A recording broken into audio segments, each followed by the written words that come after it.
Second. That's true. That's true. It's just water anyway. It sounds like you had a lot of those last night, Axel. No, no, man, I've been sick. Come on. I know. I'm a very responsible caster, I promise. I'm teasing you. All right, guys, here we go. Game number 2, WhiteRa versus Stephano. Let's make some noise for these players from Europe.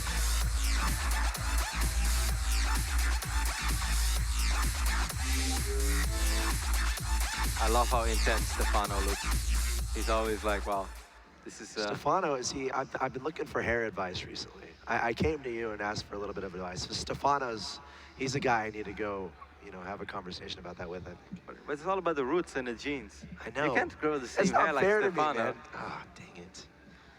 I got to figure something out. Anyway, we should probably introduce these players. Definitely. Over here on the right top side of the map, we have the man who is known for his special tactics, representing Thermaltake. He is, of course, the one and only Popatos WhiteRa.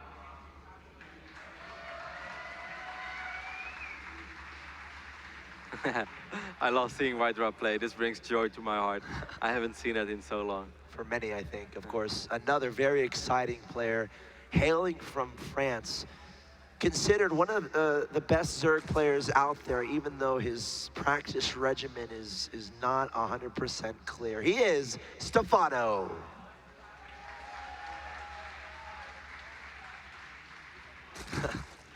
Looking up at the lights as they're flashing a little bit. It's the first offline tournament in quite a while that Stephano is playing. Of course, we still see him online. He's still streaming his games every now and then. I think he recently qualified for WCS Europe Premier League. Very impressive, defeating Starbuck in that series 3-1. Stephano still plays the game quite a bit. Like, for instance, when I met him yesterday, he's like, oh, I played like 10 games this week. I was like, no, Stephano. I saw you stream for 6 hours and then qualify for WCS. You did not play 10 games. That's not possible. It seems like WhiteRa had similar intentions, at least I thought, but this time we see that he skipped out on the forge, so he's faking it. He's hoping that Stephano again is going to overreact, perhaps pull a lot of drones, but this time Stephano didn't even have the hatchery down just yet, so he's just going to drop the spawning pool first, and I guess WhiteRa will let the pylon finish, why not?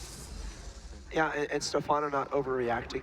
It's pretty convenient for him too that his first Overlord is going to be sent to where WhiteRa's base is. I mean, you could have a situation where the Overlord goes the opposite direction, or the Protoss player is in another spot, and you don't scout your opponent as fast, so you can't necessarily predict any play. But that being said, kind of an even opening here, I feel, at least compared to last game. WhiteRa not going for the cannon play, placing that pylon down at the natural, so Stephano's gonna have to take his natural at his third, and Stephano is already on top. Sorry to interrupt you there, Alex, no, but Stephano is already on top of this. He saw that probe go up, and now he kind of wonders. He's like, it is WhiteRa after all, and he saw the forge. It was a very late forge, but he still saw there was a forge, and he's like, let me just double check. Now he's like, oh, WhiteRa, you silly old man. And there is the cannon, a drone that it could confirm the suspicions. Oh, he needs to get a pylon down. But Stephano's so smart. Stephano keeping the drone over here, making it harder for these Zerglings to get the surface area. If WhiteRa lands that pylon, however, this is tricky now. How many Zerglings can attack it? Only 2. Well, three Zerglings are attacking it and a drone. It is going to get taken out. Cancel. Almost working out there. I think he should have canceled that. He only got 1 hit off. And now there are quite a few Zerglings. Oh my god, it's the Lyoti blocking the potential cannons from going down. Stephano having friends from unexpected places. The neutral creatures taking sides in this game. Yeah, this guy's not neutral. He's a Zergling in disguise. Either way, well done here by Stephano. Shots these cannons on the low ground down as well, just having barely enough links to make it hard. And again, this was a little bit of an investment for WhiteRa, so this means his gateway is later. Obviously, the assimilators were later. How are they called? Cybernetics core, there we go. Yep. Is later as well. So again, a little bit of a dicey position for our Grandpa Toss to be in. He can make miracles happen though, so let's see what he ends up coming up with. I feel like a robotics facility might be incoming, so we can get that warp prism out. And it might be near that pylon at the bottom of the natural. Let's see if he does that. Oh yeah, let's have it explore, of course. And then the robo probably going to be following, so we can get that warp prism out. But so, I mean, Stephano from here, he's just going to play safe, going to look out for the shenanigans. He has those Zerglings at his opponent's front door, their duty, their job, if they had one. is to make sure nothing sneaks out and to monitor the progress of WhiteRa's buildings. Yeah, it's going to be hard for WhiteRa to do anything that is very solid or very strong from this position. Again, he tried to open up with the cannon shenanigans, and it just doesn't really work out. He got close this time. One cannon did go up, but it would have better to cancel that one. He's researching +1, so this is different. Maybe we could see some Stargate play. I would actually be quite happy, but he's firing up a mothership core before that, so maybe it would just... he's dropping additional assimilators. We'll see. It's one thing you should never do is try to predict the unpredictable, and WhiteRa definitely falls into that category. You can try to predict, but he has so many different fun stuff that he can pull out of his pocket, you know, to try to take his opponent off guard and kind of, you know, inject his own style and soul kind of into the game of StarCraft 2. So we'll keep an eye on that. Stephano's definitely very wary, going up to Laird, going up to that Roach Warren. Very standard play from him, adding on the drones, and now we're seeing a bunch of gateways being added on here for WhiteRa. The middle left-hand side of his main base. And we'll have to see if Stephano can get a look at that. Stephano didn't actually see that pylon either before. His mothership core is meanwhile doing a little bit of harass. Only WhiteRa would harass with a mothership core at the 8-minute and 10-second mark. That is a very WhiteRa-ish thing to do.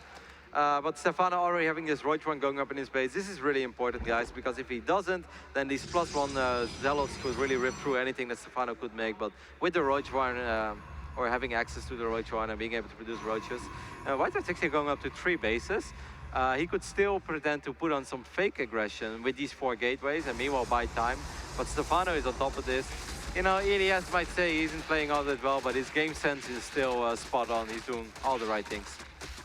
Absolutely, the Zergling's right there, right on time, and I think his Overlord might have even spotted it being placed down. You new Zerg players at home, a good thing to do is position an Overlord relatively near your opponent's potential third base, so you can see potentially exactly when that goes down, so you have an idea of what kind of path your opponent is proceeding along, and you can have units in place to potentially deny that. So pretty cool play there from Stephano, and WhiteRa is actually going to take a Nexus there at the bottom expansion. Oh, there's no wall over here for WhiteRa, so these Zerglings could have actually just ran into the base. Instead, he's going to work on this pylon. He will get it, but at least this could have been worse for WhiteRa. I think it would have been more annoying if those Zerglings would have ran to the main base. I'm really worried for our Grandpa Toss because there are a lot of Roaches in production. WhiteRa is still going up to 3 bases. He can always recall out, but this is a really awkward moment to recall out. It's like, is it really worth it to use my Mothership Core energy for this? Well, I think by the time that Roach... Okay, now it probably is. The Zealots are like, save us, please, recall us. And Mothership Core is like, no. So right now the army supply shows us it's 19 against 75. I would love to make this more exciting than it truly is, but this is going to be extremely difficult for WhiteRa to defend. He will have 1 Immortal to work with, but that Immortal might actually be caught off guard by these Roaches that are heading towards the north side. Force field's going down. It's a tough situation though. Where exactly do you place force fields when there's literally a million Roaches just swarming into your third base? The next going to finish Photon Overcharge certainly is going to be deployed onto that Nexus. There it goes. But the pylon powering those 3 cannons is no more. So those cannons doing absolutely nothing. And WhiteRa's going to have a very tough time holding this third base. And Stephano's having a great time just producing Roaches. Like in the good old days, like we already said, WhiteRa versus Stephano is a very classic matchup. And it seems like Stephano is playing this in a very classic manner as well. Making pretty much nothing but Roaches.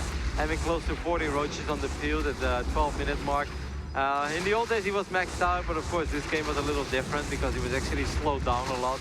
His economy wasn't as good as it was.